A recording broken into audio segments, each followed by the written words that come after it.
Šiandien dienos tema, kaip ir buvo anonsuota, business to business marketing. Ten, kur yra business to business, visada mes turim kalbėti ir apie pardavimus. Tai tikriausiai viena iš didžiausių dalių bus būtent ir apie pardavimus kompanijom didelėm.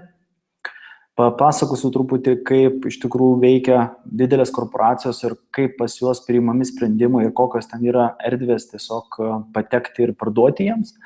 O viskas, kas nėra korporacijos, tai yra vidutinės įmonės, mažesnės įmonės, jos veikia panašiai, tiesiog su jomis yra dar lengviau dirbti. Ir galiausia prie pačių paprasčiausių amatininkų, žmonių, kurie tiesiog savo gyvenimo hobį galbūt pavertė darbu.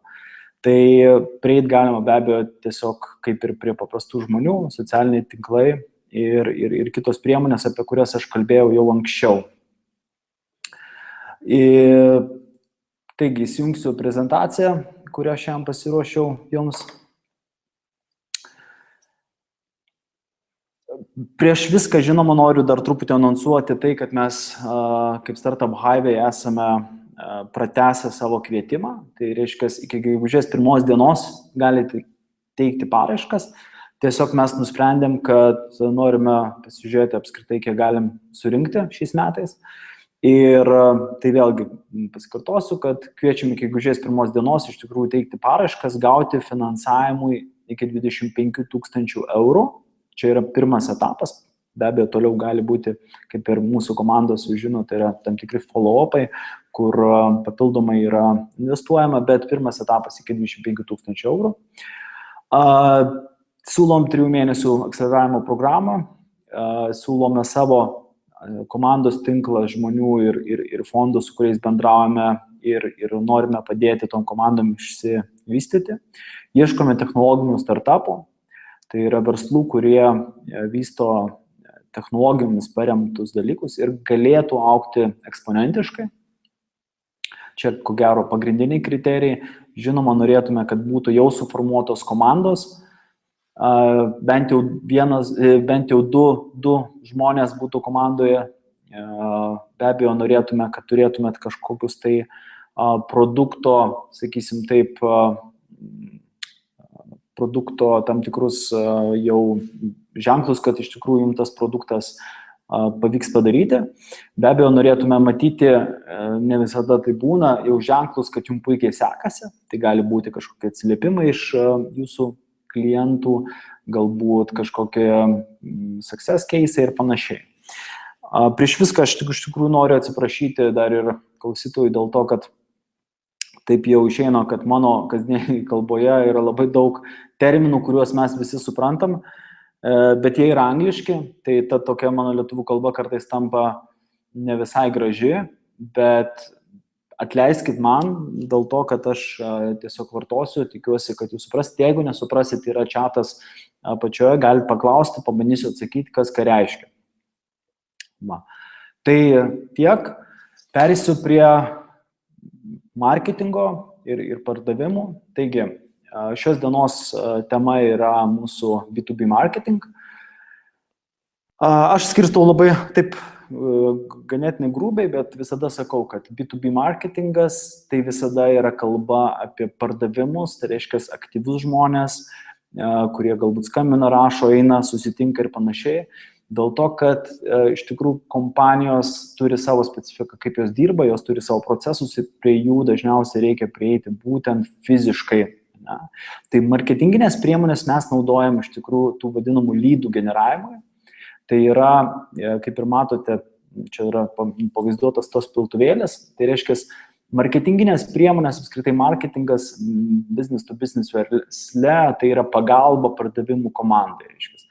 Sugeneruoti tam tikras galimybės pardavimo, gauti kontaktus, sudaryti galbūt vienokį ar kitokį vaizdą potencialių klientų galvose, galbūt iš tikrųjų padaryti tokį apšildymą pardavimų terminais kalbant būtent klientų, kad jie jau atėjo ir pradėjo kalbėti su jumis, jau žinotų, apie ką kalba.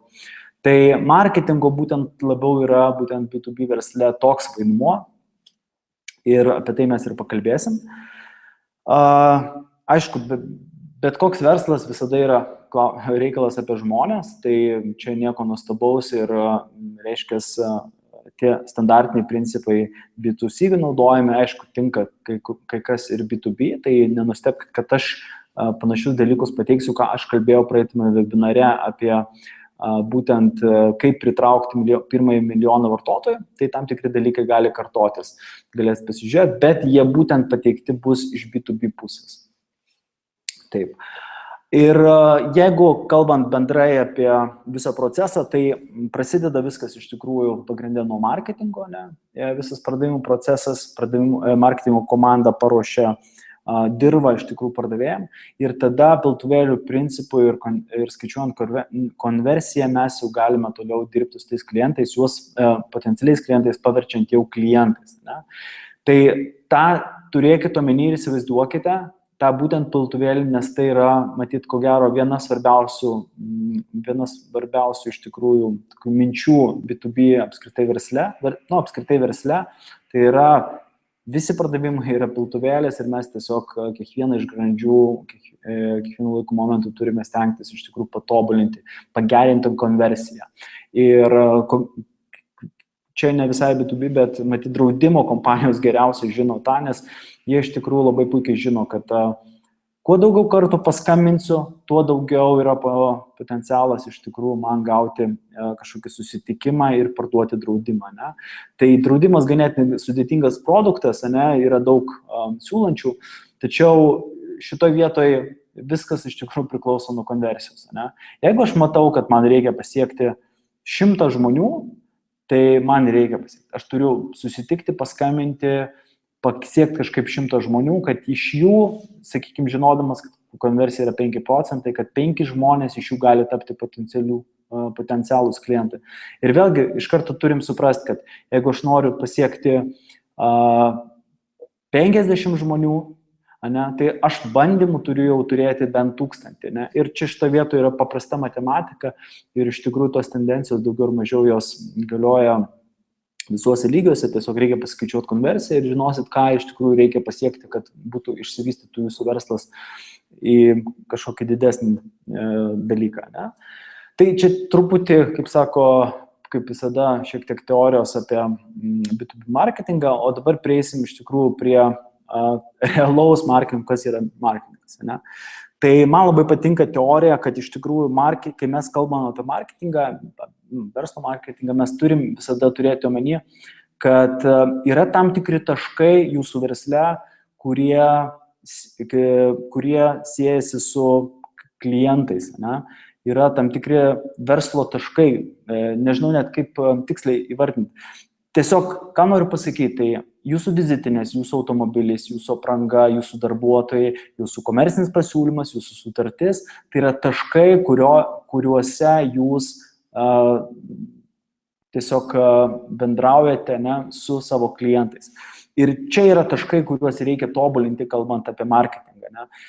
Jeigu jūs turite automobilį, bet ant jo nėra jūsų ženklo, nėra užrašo, jūs galimai pasieksit mažiau. Ne? Jeigu jūsų darbuotojai neturi aprangos, kuri simbolizuoja jūsų kompaniją, jūs turėsite mažiau ketinimų, pabandymų pasiekti potencialius klientus.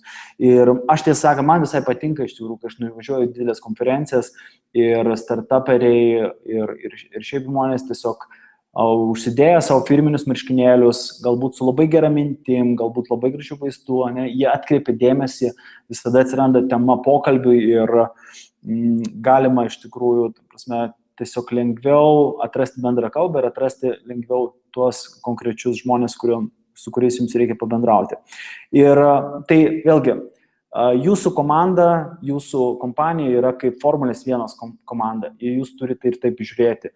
Jūs turite apgalvoti kiekvieną tašką, kuriuo jūs liečiate su savo klientų segmentais ir pabandyti patobulinti taip, kad jisai būtų efektyvus. Tai vėlgi, banalios vizitinės kortelės niekam neįdomios. Ne? Galbūt galima kažkaip sukurti vizitinę kortelę, kuri iš tikrųjų leis jums patekti pas tinkamus žmonės, galbūt už tuos klausimus ir panašiai. Ne?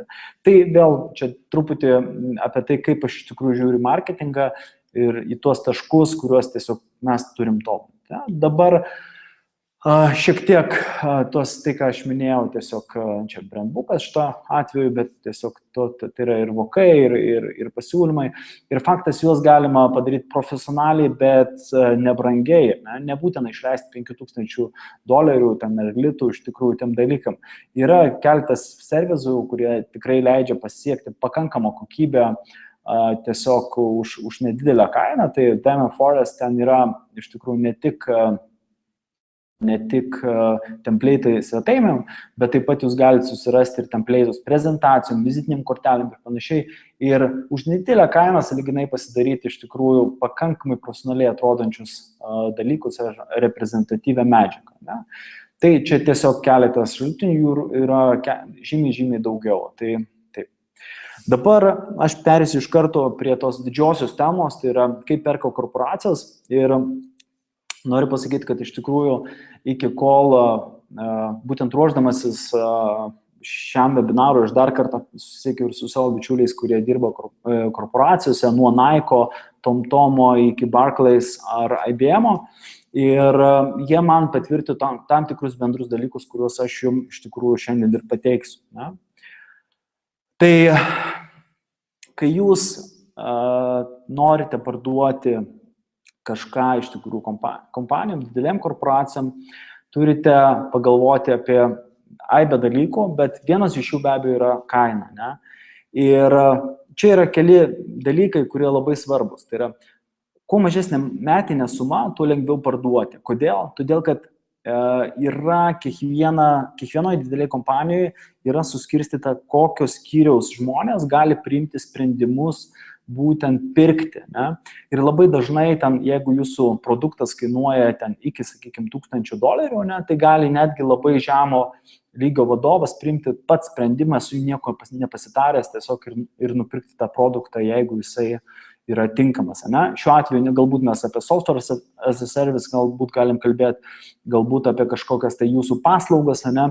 Tai čia problemų, ta prasme, nėra. Tai vėlgi, kuo mažesnė metinė suma, jūs galbūt pasiteiraukit, pasikalbėkit, galėsit tą sužinoti.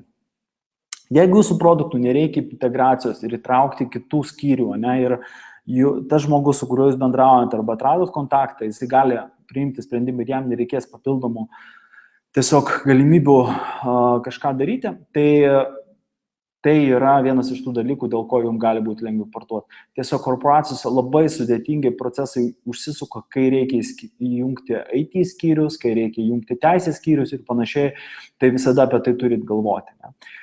Didžios korporacijos turi limitus, iš tikrųjų, beveik, kiek aš girdėjau, beveik visi man tą patvirtino, kad kai kažką perka, kaip pavyzdys, daugiau nei už $500,000, įsijungia procesas, kuris reiškia, matyt, lietuviškai turėtų būti viešieji pirkimai korporacijų ir tada prasideda labai detalus tikrinimas kompanijos, kuri nori parduoti, tada prasideda lyginimas su kitais konkurentais, tada prasideda iš tikrųjų teisinių dalykų žiūrėjimas, realiai due diligence pačios kompanijos ir procesas labai sulėtėja ir labai užtrunka iš tikrųjų. Tai tą irgi išsiaiškinkit bendraudami su didelėm kompanijom, kai jau prieisit prie galbūt kainos tiesiog klausimo, tuos dalykus išsiaiškit, nes tai yra labai svarbu ir tai galbūt leis jums lengviau šiek tiek parduoti. Ne? Ir vėlgi čia truputį įžanga į kitą dalį, tai yra, kad kaina iš tikrųjų toli gražu nesvarbiausias dalykas. Iš tikrųjų žymiai yra daugiau dalykų, kurie yra labai svarbus, pardavinėjant korporacijų. Ne? Dabar šiek tiek čia toks nukrypimas. Kalbant apie korporacijas, iš tikrųjų startupom tenai patekti ir parduoti kažką, taip pasakysiu skambiai, ne, beveik neįmanoma. Ne? Kodėl? Todėl, kad iš tikrųjų startupai kaip kompanijos yra labai dažniausiai jaunos, neturi susikūrusios pakankamų credibility, ta prasme, pasitikėjimo ir jom iš tikrųjų sunku parduoti. Bet startupams kartais yra tam tikros galimybės, kurias reikėtų įvertinti. Pavyzdys, Barclays kartu su Startup Hive organizavo fintech akceleratorių Ir tikrai galima buvo pristatyti savo produktą, savo kompaniją, būtent Barclays kompaniją ir tokiu būdu patekti į jų dėmesio ratą tiesiog ir pristatyti savo produktus. Tai tiek IBM, tiek Barclays, tiek Microsoft, tiek kitos kompanijos turi įvairias programas, kurios yra skirtos startupam. Kartais tai būna startupo akceleratoriai kažkokį su kažkuo, kartais tai būna rėmimo programos, kaip turi, pavyzdžiui, Microsoft, arba beveik visos iš tikrųjų kompanijos turi rėmimo programas. Ir būtent per tas programas galima arčiau prieitis prie žmonių, susipažinti su jais ir galbūt tam tikrą prasme atrasti pašnekovus tose kompanijose ir korporacijose, kad save po truputį pristatyti arba tam tikrą prasme išsibandyti. Ir be abejo, reikėtų paminėti dar ir tai, kad reikėtų bendrauti būtent su savo lokaliais padaliniais, nes jie geriausia pažįsta jūs, jie gali tapti tam tikrą prasme jūsų ambasadoriai. Nes be to yra labai sunku patekti į dėmesį būtent tokių korporacijų. Ne? Labai svarbus dalykas, iš tikrųjų, čia nebūtinai startupam, bet apskritai visiems, jeigu jūs norit kažką parduoti būtent korporacijom, didelėm kompanijom ir netgi iš tikrųjų ir lietuviškos kai kurios kompanijos turi tuos dalykus, tai yra įvairiai tai vadinasi, bet lietuviškai tai matyt būtų toksai sąrašas kompanijų, su kuriomis dirba korporacijos. Ten, žinoma, didžioji dauguma kompanijų yra kitos korporacijos ir tas posakis, kad didieji perka iš didžiųjų yra tikrai teisingas, bet kartais iš tikrųjų gali patekti ir mažesni žaidėjai, ypač jeigu mes kalbam apie kažkokius commodity dalykus arba mes kalbam apie kažkokius tai, nežinau, gerą web kontorą, gerą kontorą, kuri kuria mobiliasias aplikacijas, ne? Mes galim iš tikrųjų patekti į tą sąrašą. Tai yra nelengvas dalykas, tai iš tikrųjų kiekviena svetainė, kiekviena kompanija, korporacija, tokia kaip Microsoft, kaip Barclays ar IBM, pasigūglinkite internete, surasit Preferred Supplier List arba Global Vendor List arba panašiai skambančius dalykus, tikrai surasite, ten yra labai aiškius taisyklės, ką turi atitikti kompanija, kad patektų į tą listą. Reikia, aišku, pasakyti, kad kai kurie iš kitų kriterijų yra ganėtinai tokie žiaurūs ir startupam ne visada lengva juos būtų patekti, bet čia yra pirmas žingsnis iš tikrųjų, jeigu norit kažką tai pardavinėti rimtai, būtent korporacijom, ne vienkartiniai pirkimai, bet kažkokia nuolatinis tiekimas. Nes iš tikrųjų šitas listą patekusios kompanijos tada atgula pas vadovus iš tikrųjų ir įvairių lygmenų ir kai jie nori ką nors pirkti, jiems sako, jeigu alokuojamas biudžetas, jiems sakome, žiūrėk, yra listas, pirk iš jo, nes šitos kompanijos tiesiog praėjusios procesą, due diligence, tai yra įvertinimą tų kompanijų ir jos yra tinkamos. Tai čia vienas iš tokių svarbesnių dalykų. Kalbant apie korporacijas, patekti ir gauti kontaktą iš tikrųjų nėra taip lengva, dėl to čia netgi yra tokia mintis, kad iš tikrųjų reikia kurtis šitoje vietoje ambasadorių tinklą ir jisai iš tikrųjų jums gali padėti, ta prasme. Kas yra ambasadoriai, ne? Geriausia būtų, aišku, jeigu jūs surastumėt tiesiog žmogų, kuris jumis patikė. Pavyzdžiui, žinau, kad Vilniaus Barclays kompanijoje yra tikrai keletas žmonių, kurie labai palaiko startupus ir bent jau buvo, tai tikrai Šarūnas Legeckas gaila tam tikrą prasme išėjo iš Barclays, bet jis tikrai padėdavo startupam, kad juos pastebėtų.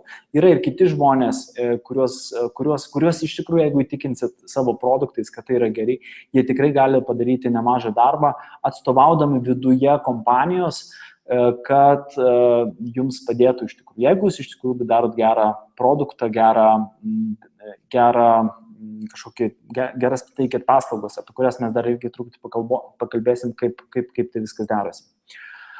Taip pat galbūt tai yra kažkokie pas jūs advisor board'e, galbūt yra kažkokie žmonės, kurie tiesiog turi gerus ryšius su kompanijom, galbūt tai tiesiog geras patyręs salesmenas, kuris pas jūs dirba arba galbūt gali padėti.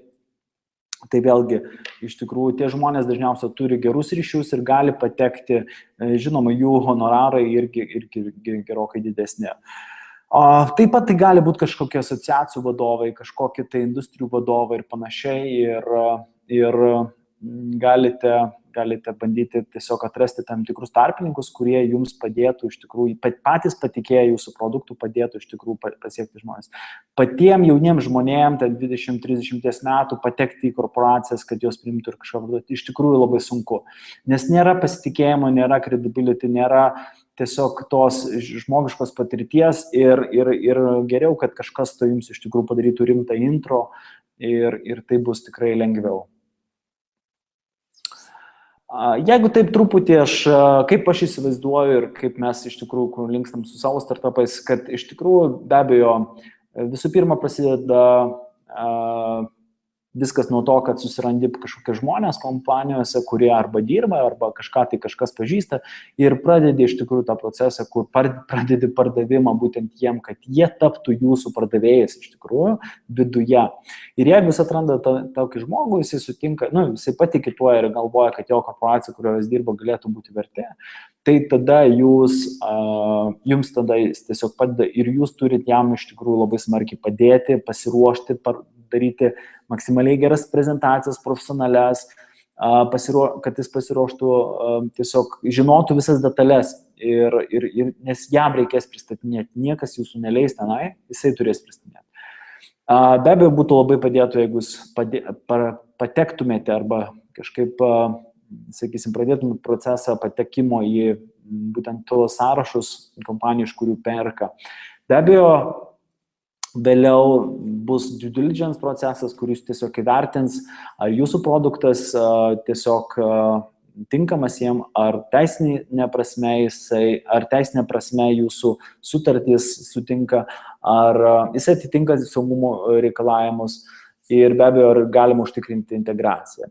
Ir be abejo, čia labai toks paprastas dalykas, paskutinis, kad jeigu taip atsitinka, kad jūs iš tikrųjų susimaunat, tai gali baigtis labai liūdnai. Ir su korporacijom, kaip ir su didelėm valstybinėm institucijom, iš tikrųjų nepajuokausi, todėl labai ankstyvose stadijose galbūt nereikėtų netgi to daryti, pasipraktikuoti ant mažesnių, nes iš tikrųjų, kalbant apie kažkokį susimovimą, teisiniai ginčai ir panašiai, gali reikšti, kad jums gali tekti tiesiog užsidaryti. Taip. Dabar apie problemas. Kai jūs norite parduoti korporacijom, kodėl kartais gali tai nepavykti, ne? Tai vienas iš tų dalykų yra cyber security, tai yra apskritai, galbūt reikėtų sakyti apskritai, ta prasme, saugumo reikalavimai iš tikrųjų. Ne kiekvienas software as a service dalykas, ta prasme, ir gali būti integruotas į didelės korporacijas, vien dėl to, kad jie netitinka, pavyzdžiui, jų serveriai netitinka tam tikrų reikalavimų, jų netitinka pats produktas, saugumo prisijungimo ir panašiai. Ne? Tai tą reikia suprasti. Labai gerai, kad tai integruotųsi į didelės ERP sistemas, nes vienai per kitai didelės korporacijos, ne visos, aišku, ir ne taip greitai, bet vis dėlto eina prie bendros vienos ten sistemos. Galbūt tai yra SAP-as, galbūt kita, bet jeigu jūsų produktas gali integruotis į tuos produktus, tai yra tikrai galėtų būti didelis pliusas. Aišku, didelis problema yra credibility jaunai kompanijai, tai susikurti, čia aišku, per žiniasklaidą ir kitus dalykus galėtumėt pasižiūrėti ir mano prieš tai buvusiam webinare, bet tą linkme reikia dirbti. Kas yra svarbus dalykas, tai yra apskritai kreditingumas kaip finansinė grinai prasme, tai yra kiek jūs pasirengę nuostolius padengti, jeigu kažkas yra negerai ir neveikia. Ir tai yra svarbus iš tikrųjų kriterijus, dėl ko kartais mažos kompanijos irgi negali tiesiog pateikti, nes tiesiog, jeigu kažkas atsitiks, galbūt negalės atlyginti nuostolių ir panašiai, ir tai yra per daug rizikinga dirbti su tokia kompanija. Ne? Labai svarbus dalykas, ypač korporacijom, jos vis dėlto ieško produktų, kurie galėtų veikti ne tik produktų, ir paslaugų, ir PR paslaugų, ir marketingo, ir taip toliau. Iš tikrųjų, turi būti padengimas keletos šalių arba regionų ir panašiai. Ne? Nes jeigu bus Lietuvai viena sistema, bet kažkas ateis ir sakys, mes galim duoti visom Baltijos šalim, bent jau, tai tikrai didelė tikimybė, kad pasirinks produktą, kuris bus visom Baltijos šalim. Ne? Tai tiesiog tas padengimas, kuo daugiau šalių, yra labai svarbus. Ir aišku, problema viena didelė, kad su korporacija, kai pradeda dirbti, labai ilgai būtent užtrunka iš tikrųjų pats procesas. Tai tiek. Tai dabar bendrai truputį papasakoju apie patį procesą ir tai, kaip veikia korporacijos.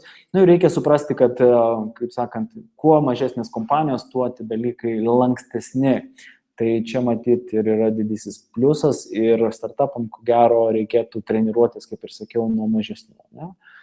Tai čia vėlgi bendrai turėkite omenyje, kokie produktai yra didelėse korporacijose ir žinokite, ar jūsų produktus gali inkorporuotis ar ne integruotis. Ar įmanoma pas jūs valdyti vartotojus iš tiesiog vieno taško, vien tai dėl to, kad iš tikrųjų dažnai dėl saugumo reikalavimų, pavyzdžiui, jeigu darbuotojas atleidžiamas, turi būti iš visur atjungtas tuo pat metu, ne? Tai ta sistema turi tiesiog automatiškai veikti vienu mygtuku ir iš jūsų sistemos tas darbuotojas galbūt turi būti iš karto atjungtas, ne? Tai tokie tiesiog architektūriniai dalykai.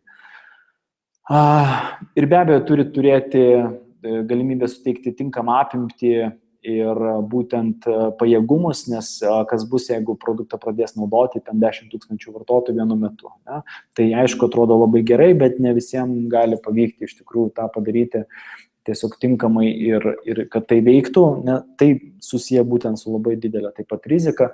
Ir kaip matot, net ir mūsų darželių sistemas nelabai kažkam iš lietuvių didelių kompanijų pavyksta padaryti, dėl to, kad tiesiog kažkur tai kažką pražiūri. Ne? Tai netaip lengva, atrodo, ir patirties turi ir viską, ir netaip lengva. Tai tą turi omeny turėti.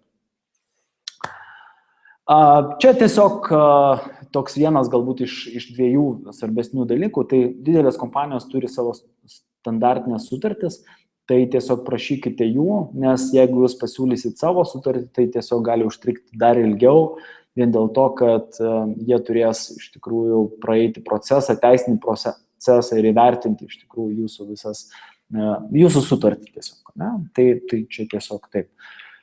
Taigi, ir vėlgi, prieikim prie temos, kuri yra pardavimai. Tai jeigu jūs norit parduoti korporacijom, pageidautina, bet gal ir neprivaloma, kad jūs atrodytumėt maždaug taip. Bent kelios žilės galvoj, korporatyviai atrodyti ir patikimai. Tai yra atskira kastas, pasakysiu, corporate pardavėjų, kurie turi patirti ryšius ir uždirba didžiulius pinigus. Tai jeigu jūs norite iš tikrųjų parduoti korporacijom, ko gero jums reikėtų bent jau tarp mentorių tokio žmogaus, kad jis jums padėtų. Dabar, kur reikėtų lankytis ir ką reikėtų veikti iš tikrųjų, jūs tikriausiai pastebėjot, kad tam tikruose renginiuose, net ir loginė, aš sutikau ir Apanį, ir PayPalą ir panašiai. Ir kalbant apie B2B marketingą ir pardavimus, ko gero vienas iš efektyviausių dalykų tai yra corporate konferencijos įvairios, summitai ir panašiai. Ir būtent pardavimas, arba kitaip sakant, gal labiau netgi kontaktų ieškojimas ir užmezgimas būtent yra puikiai vieta. B2B pardavimai yra iš tikrųjų pakankamai brangus dalykas, nes daug reikia keliauti, tai daug kainuoja, bet corporate konferencijos įvairios teminės yra vienas iš efektyviausių būdų iš tikrųjų parduoti. Taip. Taip pat industrijos įvairios parodos, mugės, prekybos šou ir panašiai.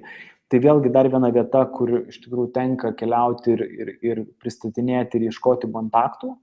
Vėlgi labai panašiai kaip konferencijos, jų metu dažnai vyksta įvairios, taip pat ir teminės konferencijos, kur jūs galite sutikti tinkamus žmonės. Jūs galite tiesiog, įvairios yra sistemos, kurios jums leidžia iš tikrųjų iš anksto žinoti dalyvius ir užsiregistruoti susitikimą su jais.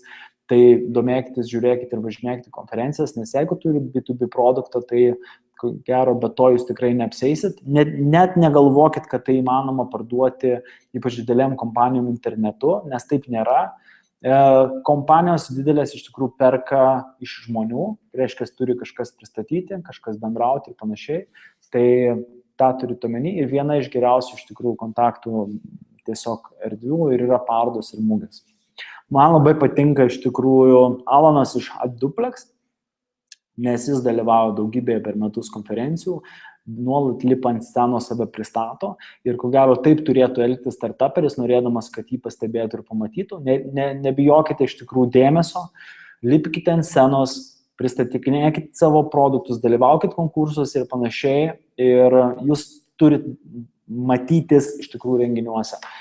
Nuvažiuoti į summitą ir pasivaikščioti, pasigrūsti su kuprinė tarp kitų, nėra ko ten važiuoti. Reikia labai tiksliai žinoti, su kuo jūs susitiksit, ar jūs ten galbūt netgi galite užlipti ant scenos, papičinti ir panašiai. Ne? Tai tie dalykai yra svarbus. Pabūti, pasitrinti tikrai, jeigu nežinot, ko važiuojate, tikrai neverta, nes tiesiog iššvaistysit savo laiką. Ne? Tai pasimokyti iš Alano.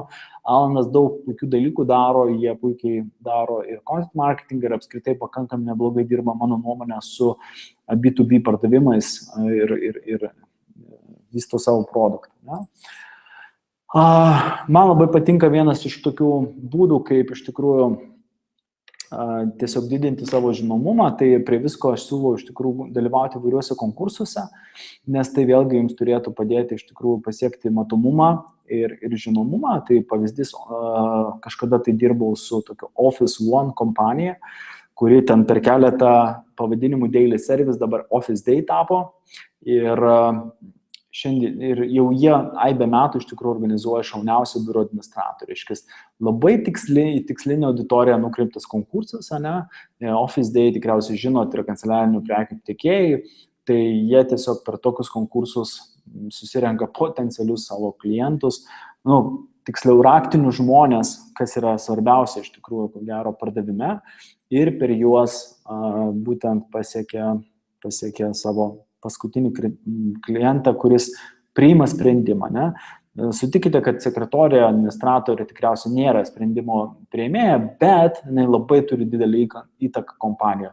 Tai jūs irgi turite išsiaiškinti visą procesą, kaip iš tikrųjų pas jūsų klientus potencialius yra priimamas sprendimas ir turit labai tiksliai nusitaikę, pataikyti į tuos raktinius žmonės, kurie yra toje sprendimo priėmimo grandinėje. Ne? Jeigu jūs eisite tiesiai pas vadovą, ko gero galite būti nesuprasta arba net neįleistas, tiesiog turite natūraliai paruošti erdvę tam. Be abejo, vienas iš, ko gero, matyti ir efektyviausių dalykų, bet labai sunkus iš tikrųjų, vėlgi reikia labai skaičiuoti konversiją, yra šalti skambučiai arba tiesiog rašymas e-mailų, ar per LinkedIn, ar per tiesiog e-mailus. Raktiniam žmonėm be abejo sužinojus, kas jie tokie, tai yra, kai jūs jau konferencijose ar kažkur tai susipažino, tai yra gerai, čia yra viena dalis, bet kartais jums reikia tiesiog surasti žmonės, kurie užsiima vienais ar kitais dalykais. Taigi, taip. Klausimus šiek tiek atsakysiu vėliau. Tai va, tai tiek. Ką reikėtų žinoti dar apie, ypač galbūt skambučius iš tikrųjų, tai turėkite omeny, kad reikia įrašinėti, tobulinti ir stebėti. Yra Lietuvoje keletą kompanijų, kurios to užsiima. Naudokite pardavimo skriptus, tai yra pasiruoškite iš tikrųjų tekstus, ką jūs sakysit susitikus, paskambinus ir panašiai.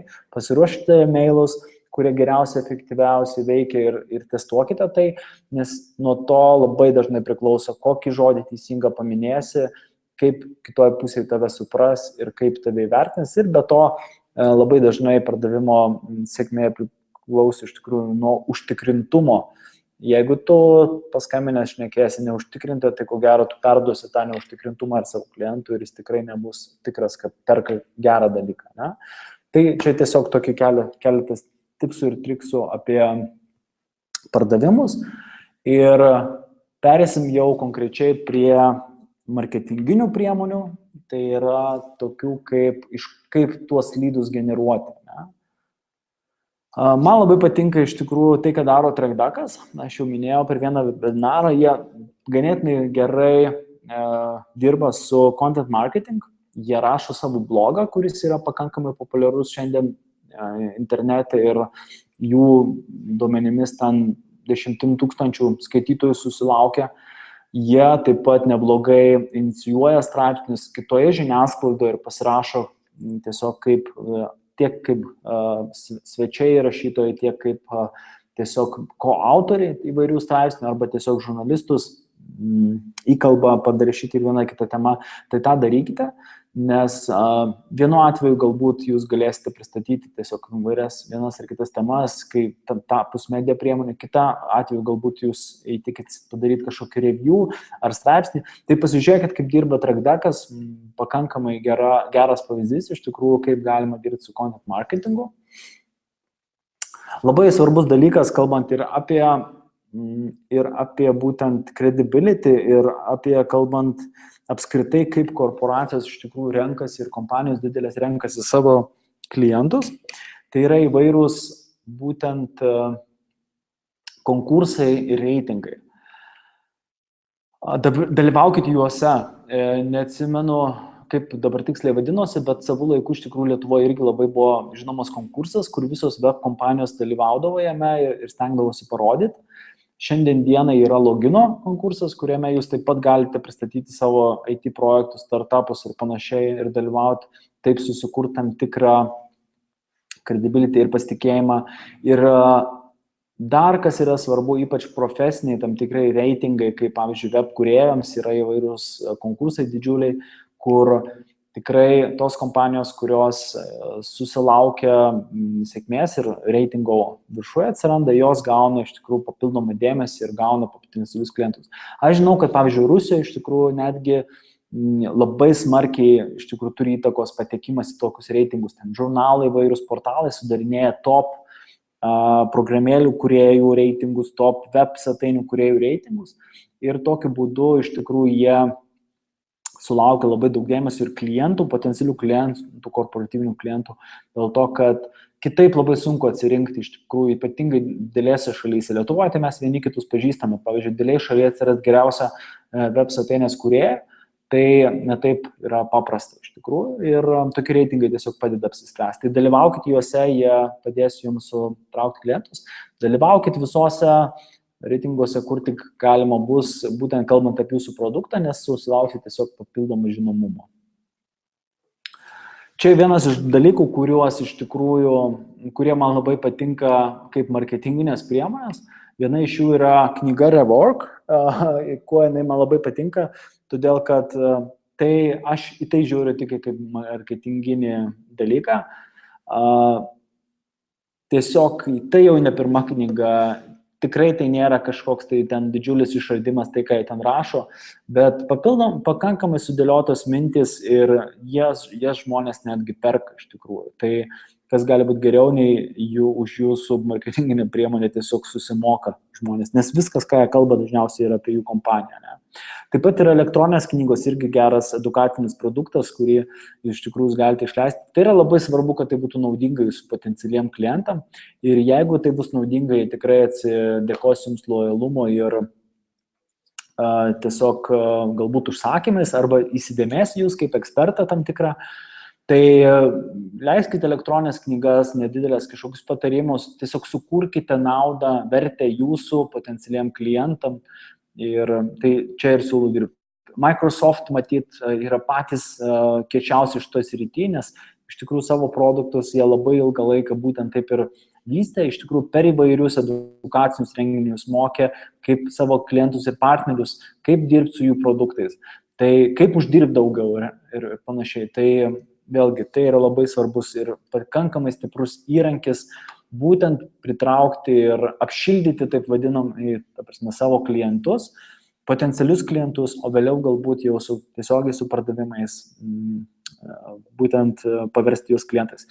Ir tai labai tinka ir dirba būtent, kai jūs naudojat, pavyzdžiui, AdWords reklamą arba tiesiog reklaminę kampaniją, kai jūs vedat klientus ne aklai pardavimui į savo svetainę, o būtent vedat į tam tikrą produktą kaip knygą, kaip webinarą, seminarą ir panašiai, nes tai tiesiog iš tikrųjų geriau veikia, didesnės konversijos yra net per kelis žingsnius, nei tiesiogiai bandyti parduoti, kai žmonės tiesiog jūsų nežino. Čia tiesiog keletą priemonių sudėjau tokią lentelę, ne aš sudėjau, aš tiesiog pasiskolinau, tai sakant, kokios priemonės B2B content marketing'e yra naudojamos, tai jūs pamatysit, kad social media, apie kurią mes dar pakalbėsim, yra labai svarbu, be abejo, straipsniai svetainėse, naujienlaiškiai, blogai, kažkokie tai renginiai, apie kuriuos aš minėjau ir panašiai, yra vieni iš daugiausia naudojimų. Tai tiesiog pasižiūrėkit internetą, išsiaiškinkit tas priemonės, kaip jos veikia ir pamatysit, kad tai ir jums veiks iš tikrųjų. Nes, jeigu 70% sako, kad jiems taip veikia ir jie tai naudoja, ko gero tai yra tos priemonės, kurias reikia naudoti. Apie social media noriu pakalbėti. Social media B2B taip labai kažko naujo nėra, apart keletą socialinių tinklų, kurie išskirtiniai, ir taip aš kalbu ne tik apie LinkedIną.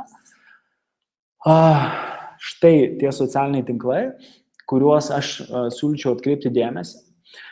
Ir pavyzdžiui, jeigu jūs turite gerą komandą, dizainą ir panašiai, tai tikrai siūlyčiau, kad jūsų darbai būtų Behance ir Dribbble, ypač jeigu jūs ne tik savo produktą vystot, bet ir vystot tiesiog galbūt teikia dar papildomai paslaugas, nes tai yra dizainerių socialiniai tinklai, kuriuose jūs galite parodyti savo produktą, papildomai gauti srautą, atsiliepimus ir panašiai, o galbūt surasti ir darbuotojų.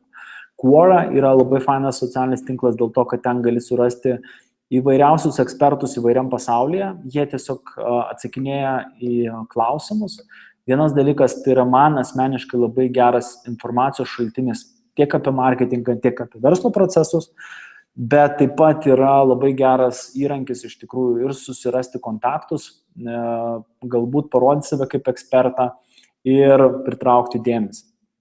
SlideShare žiauriai gerai indeksuojamas iš tikrųjų SEO prasme, paieškos varikliuose, tai vėlgi, jeigu jūs įdėsite ten apie savo kompaniją, kažkokias prezentacijas ir panašiai, tikėtina, kad jos bus aukštai reitinguojamos, bet taip pat ten galima surasti kitų kompanijų ir aktinius žmonės ir juos pasiekti tiesiogiai, tiesiog jiems galbūt parašant, paliekant komentarą ir panašiai.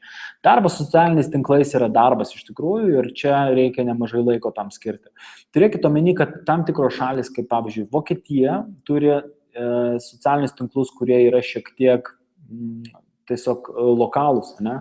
Ir, pavyzdžiui, Xingas yra Vokietijos LinkedIn tipo socialinis tinklas ir profesinis socialinis tinklas. Tai jeigu jūs norit Vokietijoje kažką pasiekti, be abejo, jūs turite tenai būti ir prisistatyti tenai, išnaudoti visas priemonės tenai. Galbūt tai yra grupės kažkokios, galbūt tiesiog pasiekti per paiešką žmonės ir jiems pabandyti parašyti.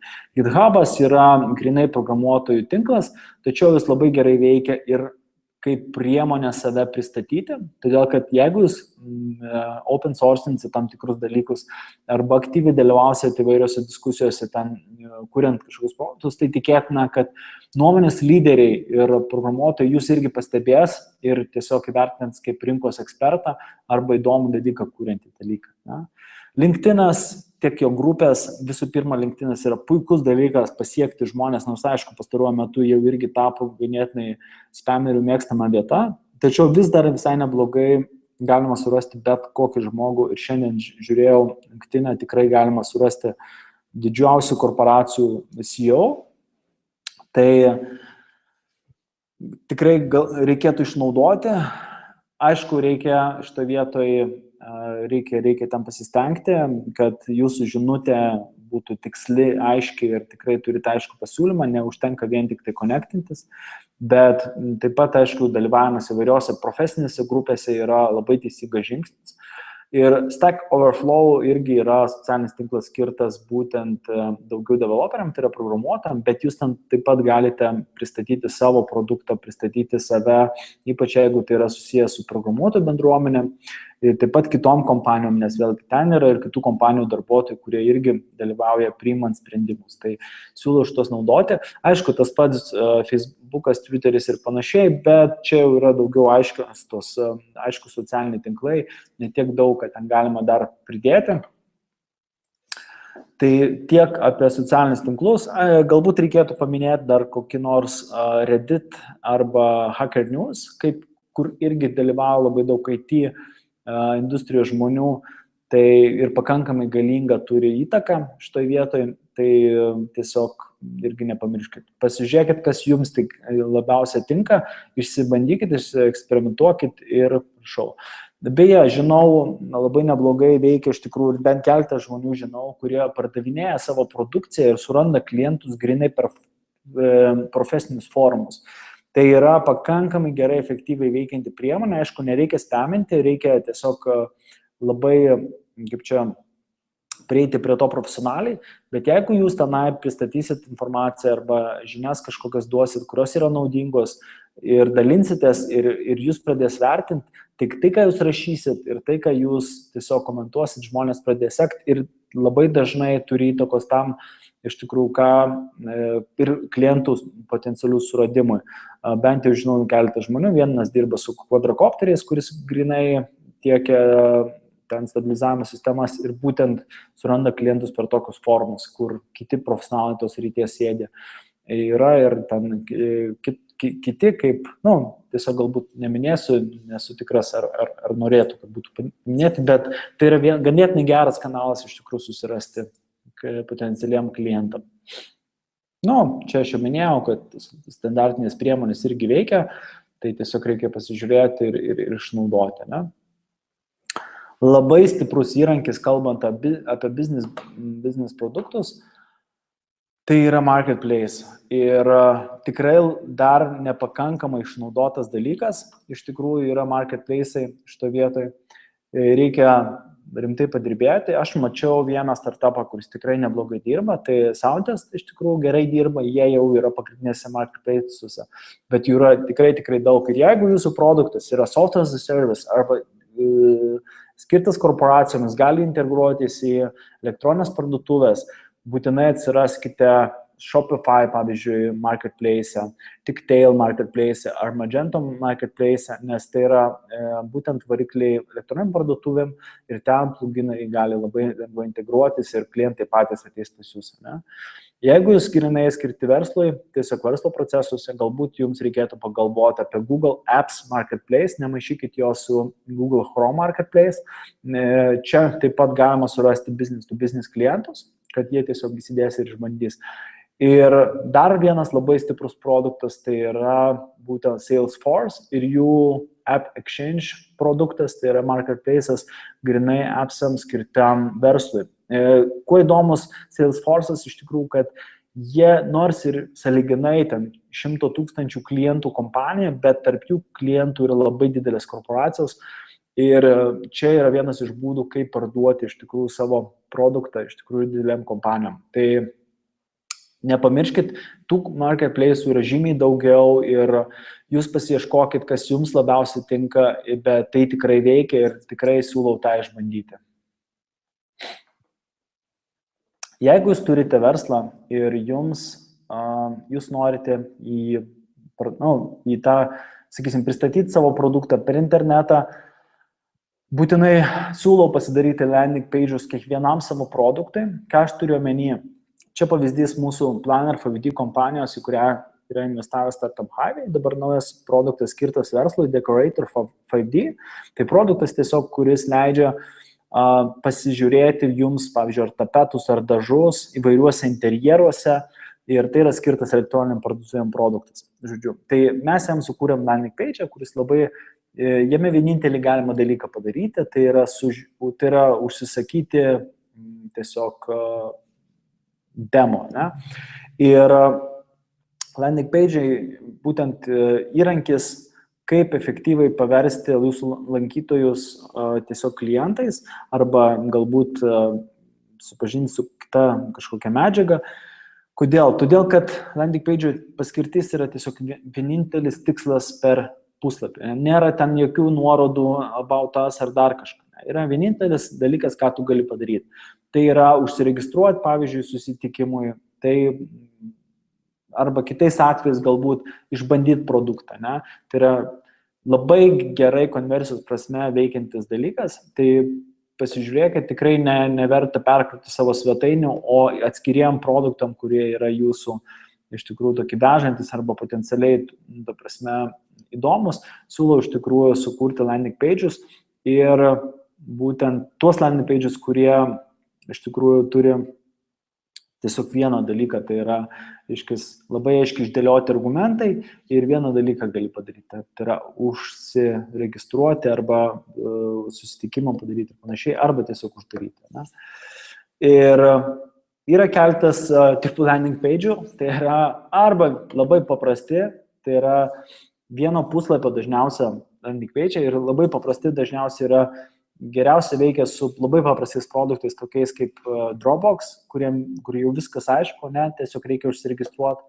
Bet jeigu jūsų produktas yra labai kompleksinis ir jį reikalauja labai paaiškinimo, įtikinimo ir panašiai, tai tada daromi puslapiai, kurie yra daug ilgesni, bet juose jau išaiškinamas kiekvienas argumentas pateikiamas ir prieštaravimas bandomas neutralizuoti grinai būtent to landing page'o pavidalu. Vienam puslapį, kad tu tiesiog skrūlini žemyn ir tiek. Jūs tikriausiai žinot ir patys pastebėjote, kad žmonės tiesiog nemėgsta klikinti, jie tiesiog skaito antraštės, kažką įdomaus randa, pasiskaito.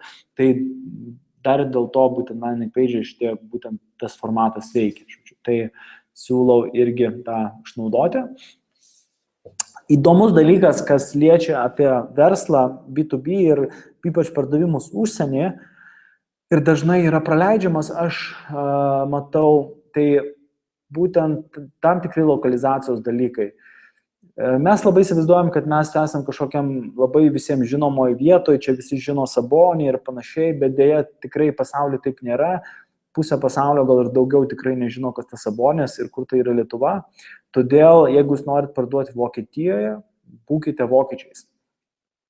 Reiškia, bent jau domenas turi būti arba com, arba vokiškas, bet tikrai ne koks nors, nežinau, Estijos ar Indijos ar dar kažko. Tiesiog tie dalykai suteikia pasitikėjimo. Pakidautina, kad ir IP adresas būtų toj šaly, tiesiog dėl paieškos bus lengviau rasti iš tikrųjų tos šalies gyventojai, jeigu bus ir IP ir domenas toj šaly. Pavyzdžiui, čia ne VHS, OVH, man atrodo, yra hostinimo kompanija, kuri teikia tokią paslaugą Europą. Regus ofisai, Regus tokia didelė kompanija, kuri teikia virtualius ofisus, gali bet kokioje pasaulio šalyje jums suteikti adresą, kurį jūs galite įsirašyti svetainę ir listintis toj šalyje. Tai ta pagal galimybės, aišku, nepigus dalykas, bet irgi tikrai verta pasidaryti. Įdomus dalykas yra su veidais ir pavardėm. Vėlgi, jeigu jūsų, čia gal skambės šiek tiek, kaip čia tam tikrą prasme, taip diskutuotinai pasakysiu, bet kai kuriuose šalyse iš tikrųjų yra tam tikri tautiniai dalykai ir tą reikėtų atsižvelgti iš tikrųjų. Ir kaip pavyzdys, netgi mūsų kaimynai Latvijai, tai yra latviška Latvija ir rusiška Latvija ir yra tokių dalykų iš tikrųjų, kad Latvijos rusai iš tikrųjų vengia pirkti pas Latvijos latvius, ne, ir panašus dalykai. Tai čia taip labai švelniai Latvijai, kai kuriuose šalyse žymiai smarkiau, tai tą išsiaiškinkite ir turėkite omeny. Ir vėlgi, tie veidai ir pavardės, kurios pateikiamos svetainėje, tai turėkite omeny, kad jie būtų tiesiog, apie tai pagalvokite, turėkite omeny. Kas keiščiausia, čia vieną projektą turėjau iš tikrųjų Dubajuje ir pirmą kartą gyvenime susitikau, kad netgi vadovo lytis turi labai didelį įtaką. Pasirodo, Dubajuje iš tikrųjų labai gali būti sunku kažką daryti, jeigu vadovas yra moteris. Tai apie tai reikia pagalvoti ir ta moteris, su kuria aš ten dirbau ir kuri tenai vysto verslą, jinai tiesiog niekam nerodo apie tai, kad jinai yra moteris. Keisti dalykai, keistas pasaulis, mums visiškai galbūt nesuprantama, bet kai kur tiesiog yra tokia diskriminacija ir tiesiog apie tai reikia irgi pagalvoti. Ir paskutinis, matyt, dalykas, kurį reikia pagalvoti, yra pavadinimai ir apskritai tai, ką sakot, ir ypač vertimai, nes kai kuriuose šalyse iš tikrųjų, tam tikri pavadinimai tikrai skamba ne kaip, ir šiandien, matyt, neseniai matėt jau, kad molesta ir bitė, ne, tai tikrai nenorėtumėt būti siejami su vaikų tvirkintojais ar tiesiog vyriškais organais. Tai tą turėkite omeny, kad tuos dalykus lokalizuojantis ir einant į tą šalis reikia pagalvoti. Ir neretas atvejus, kad iš tikrųjų tam tikri produktai šalyse kitose vadinasi irgi taip, tai tiesiog čia yra pakankamai natūralu, bet tas pavadinimas turi būti savas tiesiog ir priimtinas tose šalyse, tą turėkite omeny, bus lengviau tiesiog parduoti ir prieiti. Ir aišku, aš siūlyčiau labai pagalvoti apie anglų, vokiečių, ypač vokiečių kalbas ar ten prancūzų, kurias mažiau jūs suprantat, dėl to, kad vokiška kalba, jinai vertėjo parašyta dažnai neskamba vokiškai ir tiesiog originaliai vokietis iškart supranta, kad čia yra ne vokiškai, kad ne vokiečių kompanija. Tai kaip jūs suprantat, kai parašo žmogus, kuris galbūt yra tiesiog vertėjas, bet nedirba tokioje industrijos, iškart matot, kad kažkas šiandien taip su tuo tekstu. Tai vėlgi, ieškokit vertėjų, kurie yra arba native speakeriai, arba iš tikrųjų turintis labai didelę patirtį konkrečioje industrijoje, nes tai tiesiog padidins konversiją, kalbant apie kiek jūs būsit panašus ir kiek jūs būsit savi toje šalyje. Vėlgi, mes, pavyzdžiui, Dubajui šiuo atveju netgi paskelbėm, pavyzdžiui, kokiom kalbom gali pasiskambinęs pakalbėti, ne? Ir, pavyzdžiui, tam pačiam Dubajui yra pakankamai aktualu, kad ten ir būtent arabų kalba, ir anglų kalba, ne, ir rusų, ir panašiai. Tai iš tikrųjų tie dalykai turi būti aiškus, jeigu adresas dar toj šalyje, tai tiesiog bus lengviau jums tiesiog pasiekti savo klientus ir įtikinti, kad su jais dirbti. Dar dalykas, kurį aš naudoju ir kurį rekomenduoju, čia toks iš triks dalykų, tai tiesiog ypač užsienyje, jeigu jūs pateiksi telefoną, kuris yra, kaip čia pasakyti, jeigu jūs einate į Vokietiją, tai telefonai jau geriau būtų vokiški. Bet jeigu taip nėra, tada labai gerai yra ir vairios formos, kur jūs tiesiog perskambinate. Ne? Tai yra, žmonės tikrai neskambins ten į kitą šalį, neaišku, kiek ten tas numeris kainuoja ir panašiai. Tai arba įdeda tos šalies telefoną, arba tiesiog liepiate, kad jie gali pasijungti savo, tiesiog jūs perskambinate, ne? Pakankamai greitai. Tai yra įvairūs ir servisai, kurie leidžia tą padaryti, yra Callback Hunter yra toks servisas, kuris tiesiog leidžia netgi tokį dalyką, kaip jie abi pusės iškart paskambinti. Ne? Lietuvoje buvo, bet dabar nemačiau paskutiniu metu, tai nežinau, bet tikrai naudingas dalykas, nes jeigu žmogus nori, tai gali sulaukti per 25 sekundės skambučio, žodžiu, ir tai padeda padidinti konversiją būtent webe. Šiek tiek apie adsus, apie juos daug kalbėta, AdWords ir Yandex Direct. Tai gal ką reikėtų paminėti iš tos pusės, kad iš tikrųjų nepamirškit, kad AdWords labai puikiai dirba vakarų rinkoje, bet yra dar ir rytų rinka. Ir turim omeny, pavyzdžiui, Rusiją konkrečiai, tai yra Yandex Direct, kurio analogas tikriausiai, tai nepamirškit jų ir tą turite žinoti. Kinijoje vėlgi yra savas, kitose šalyse taip pat yra kiti, galbūt tai pasiieškokit, pasižiūrėkit ir jeigu kalbate apie kontekstinę reklamą, tai šitoje vietoje tiesiog išsiaiškinkit. Kontekstinė reklama labai gerai veikia iš tikrųjų, kai jūs norite galbūt pasitestuoti tam tikrus dalykus, ar jūsų produktas toje šalyje yra įdomus ar ne, jūs galite iš Lietuvos pasileisti, pasitikrinti, kiek ateis žmonių, kokia bus konversija, kiek žmonių parašys ir panašiai, ir dažniausiai būna labai aišku. Vėlgi, kartais galima pažaisti su netgi ir bendrai žodžiais, tai tiesiog užklausiant, jeigu čia aš aišku, taip galbūt bendriau, bet turėkite omeny, kad žmonės, pavyzdžiui, jeigu ieško ką nors apie keliones, tai galbūt jiems yra įdomu ir, nežinau, lagaminai kažkokie ir panašiai, ne? Arba ten galbūt kažkokios verslo paslaugos palyda, ne, ir panašiai. Tai tos dalykus galima sugaudyti per antraštės, tai pakankamai gera vieta filtravimui iš tikrųjų auditorijos, kad nebūtų atsitiktinių klikų per daug. Taip pat AdWords tinka ir atsirinkimui pagal SEO tiesiog raktinių žodžių. Taip pat tai labai gerai pasimatuoti apskritai konversijas iš tikrųjų įvairiose šalyse, kiek aš jau minėjau, kiek yra žmonių suinteresuoti. Ir biudžeto išmatavimui čia jau kiek jums reikėtų pinigų iš tikrųjų, kad jūs galėtumėt pritraukti, ta prasme, maksimalų kiekį per konversijas būtent lankytojų. Bet šitoje vietoje reikia skaičiuoti labai aiškiai lifetime value, dėl to, kad jūs turit, aišku, B2B dažnai tas vidutinis čekis yra pakankamai nemažas, tai dažnai daug įrankių apsimoka, bet čia matematika labai svarbi ir jeigu jūs pasieksite ten kažkiek tai keletą procentų ar ten daugiau iš konversiją, tai galbūt jums visai yra apsimokės ir AdWords naudoti. Puikus dalykas yra kontekstinė reklama būtent ir retargetinimui, tai yra, kai jūs tiesiog turit savo sąrašus klientų, bet juos norite papildomai pasiekti ir priminti apie save. Tai ypač apie galbūt išeinančius naujus produktus, apie galbūt rekomendacijas, sėkmės istorijas, apklausas ar demo video įvairių naujų produktų, kuriuos turit ar paslaugų, tai kontekstinė reklama, tame taip pat ir bendrai reklama, iš tikrųjų yra targetinimas, puikiai tam tinka ir priminti apie save ir paskatinti buvusius klientus iš tikrųjų vėl sugrįžti, tai ypač gerai veikiantis įrankis iš tikrųjų ir ganėtinai pigiau nei taip tiesiog atsitraukti per AdWords iš tikrųjų klientus. Tiesiog efektyviau galbūt sakysiu taip.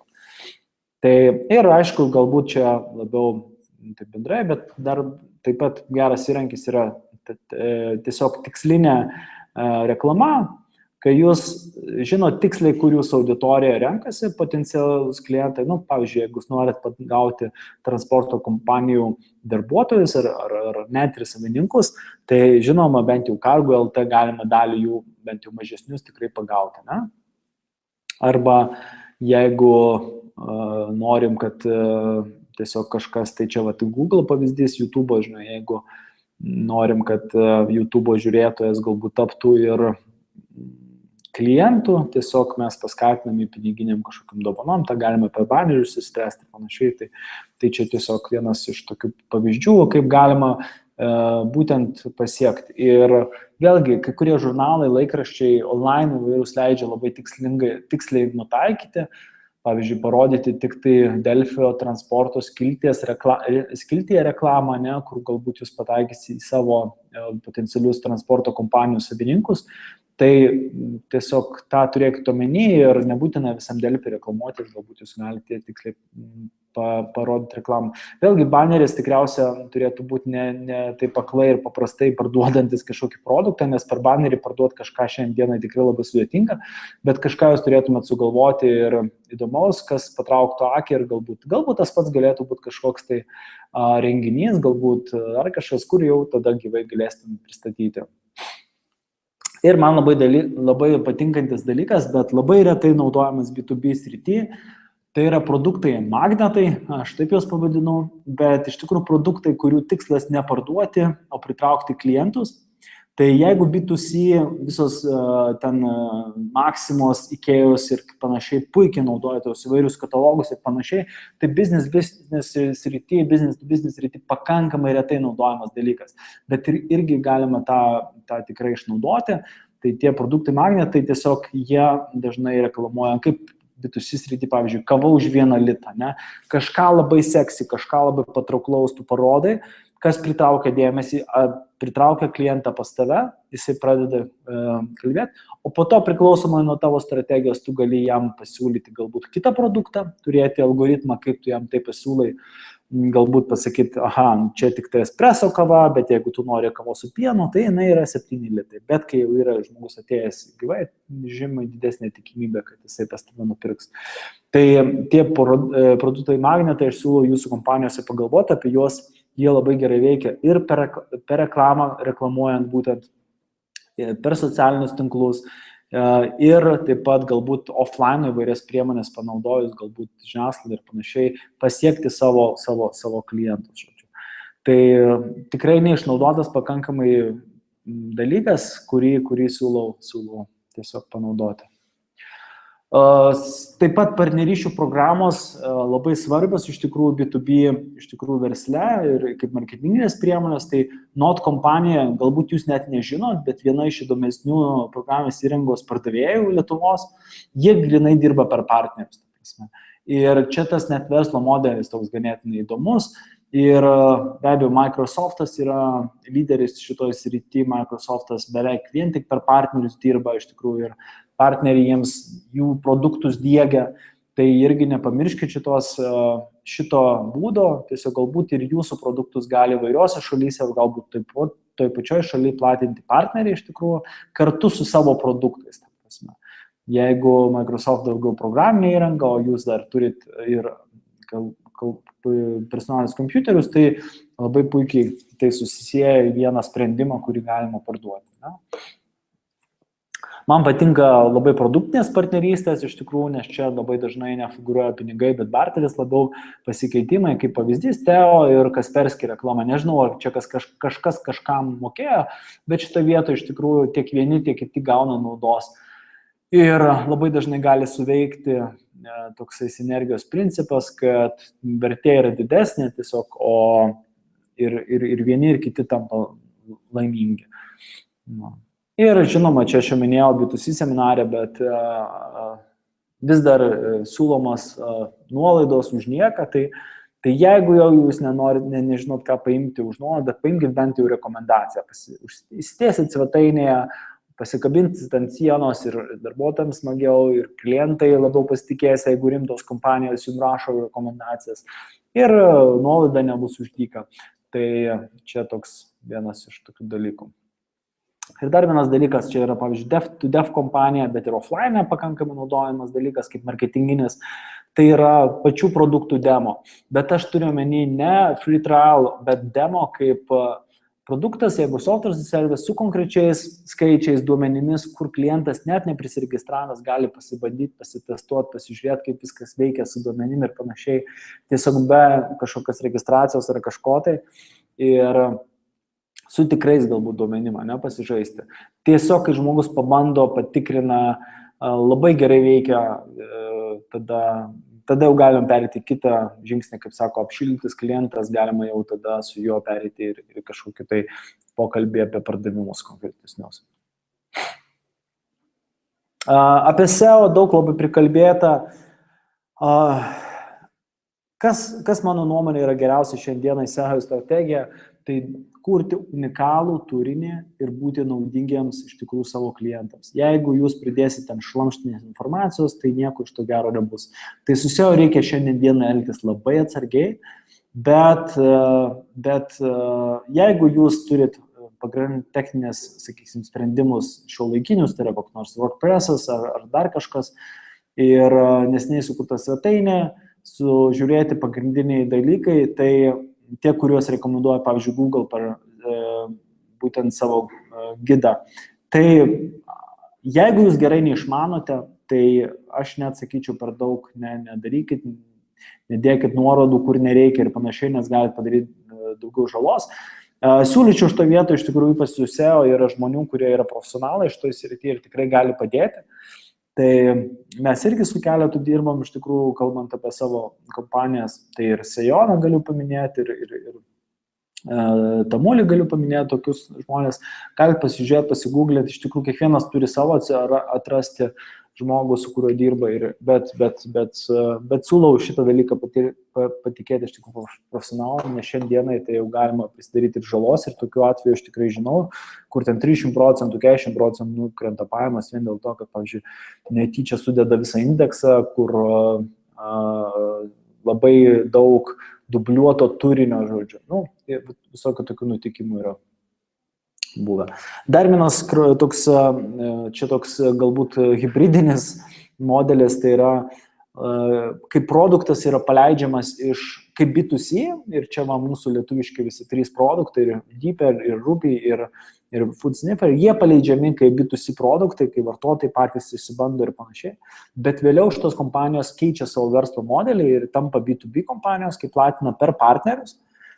Bet crowdfundingas labai gera marketinginė priemonė, pritraukti dėmesį, atidaro duris iš tikrųjų pas savo partnerius, pas tos partnerius iš tikrųjų, į kuriuos yra targetinima, per kuriuos galima vėliau pardavinėti. Tai yra atidaro paprastai tariant duris, žodžiu. Ir galiausia, apskritai kalbant apie B2B marketingą, iš tikrųjų, norėčiau palinkėti nebūti zanūdomis, dėl to, kad iš tikrųjų tai nėra taip jau, tai galiausiai už to yra žmonės, paprasti visiškai žmonės ir jie irgi mielai iš tikrųjų ir nusišypso, ir mielai galima ganėtinai su humoru pasižiūrėti tam tikrus dalykus. Tai čia konkrečiai šiandien gavau iš diskusijos jų sukurto filmuką, galit pasižiūrėti jų kanalą YouTube, pakankamai linksmi iš tikrųjų filmukai. Pasižiūrėk, kad galima įvairiai išnaudoti, priminti papildomai apie save labai geru formatu. Tai diskusija šaunuoliai tikrai ganėtinai neblogai daro.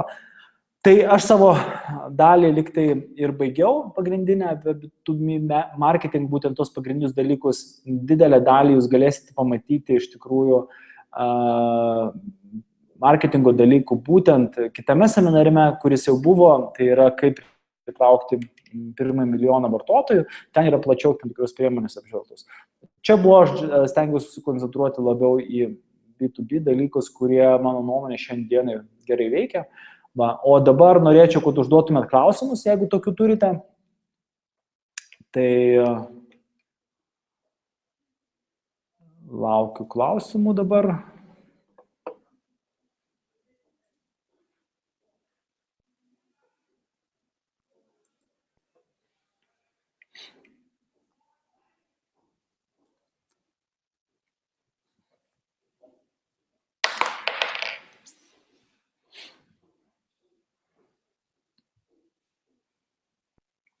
Taigi, ar turime klausimų? Kadangi jūs šiek tiek vėliau girdite garsą, tai ir klausimus gaunate, klausimus galite irgi šiek tiek vėliau užduoti. Taigi dabar laukiu klausimų.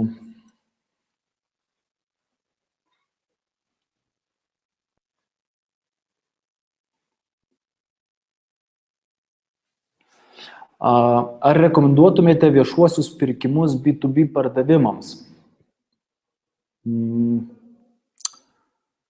Dabar viešuosius pirkimus. Tai jeigu mes kalbam apie valstybinės institucijas, tai vis skaidresnis ir skaidresnis tampa šitas procesas, tai dėl to yra džiugu. Bet šiaip tai ganėtinai daug laiko suvalgantis dalykas ir jeigu šiuo atveju jūs galėtumėt tą daryti be to, tai ko gero būtumėt laimingesni arba mažiau žilų plaukų turėtumėt.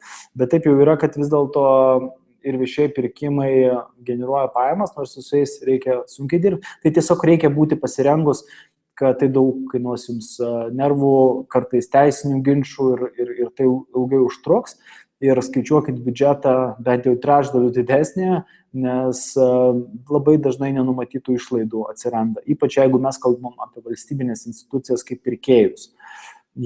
Taip pat viešos pirkimus vykdo ir kai kurios privačios institucijos, su jom dažnai yra paprasčiau, nors procesai irgi yra pakankamai reglamentuoti, ypač jeigu ES projektus finansuojame.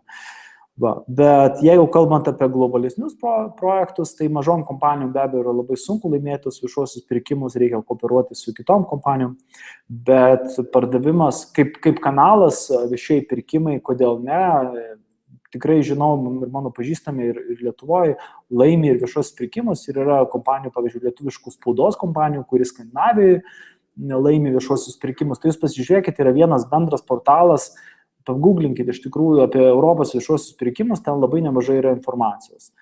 Tai ir ginkluokit kantrybę dėl to. Taip, labai daug kalbant apie integracijas, klausimas kaip su produktais, kuriem nereikia integracijos, kurie veikia online.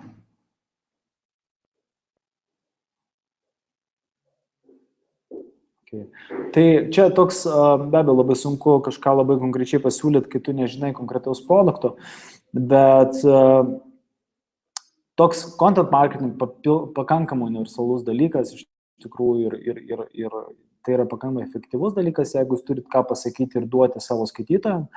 Be abejo, yra kontekstinė reklama, jeigu konversijos pakankamai geros, ir veikia. Labai dažnai iš tikrųjų su įvairiais software as a service dalykais yra sudėtinga dėl to, kad jie, kaip sakant, pardavimai reikalauja išlaidų, o pajamos yra labai nedidelės, tai tai čia yra ir turi praeiti didelis laikas, kada akumuliuojasi viskas ir išvažiuoja į priekį, bet tai čia taip labai abstrakčiai, žodžiu.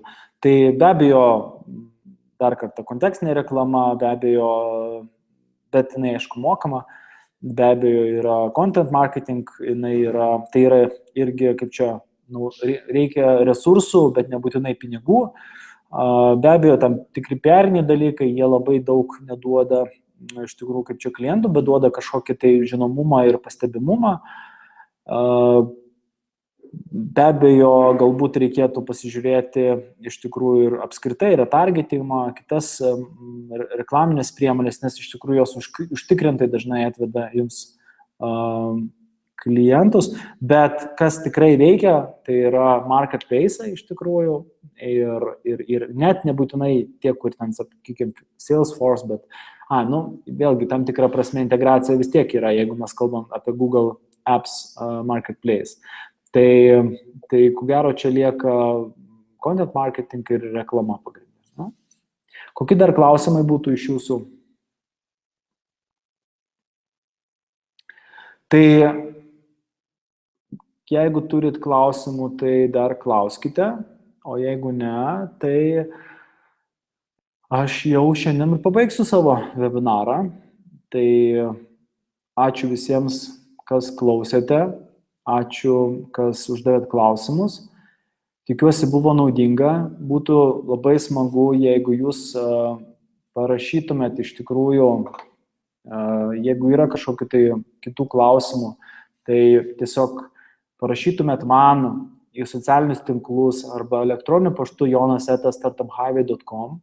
Taip pat noriu pakviesti sekti Startup Highway blogą, kurį mūsų Toma veda. Taip pat noriu pakviesti sekti mūsų socialiniuose tinkluose Twitter, Facebook'e, Instagram.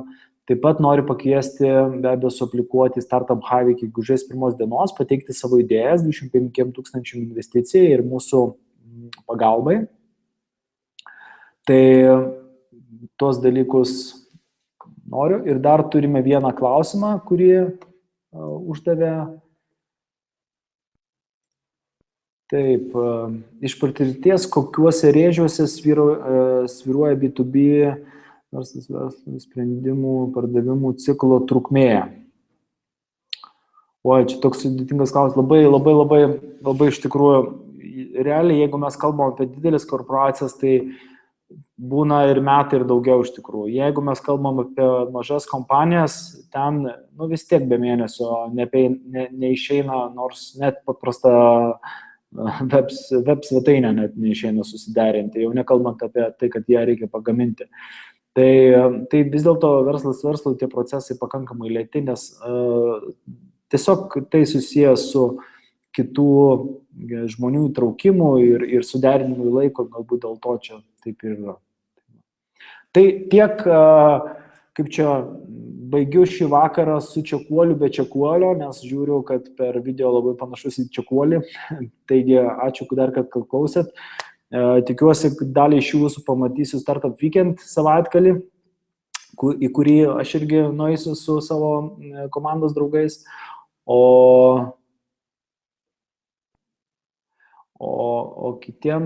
O kitus klausimus iš tikrųjų atsakysiu chatą, dar pasiliksiu keletą minučių ir tiesiog atsakysiu per chatą į klausimus. Tai ačiū, kad dalyvavot, viso.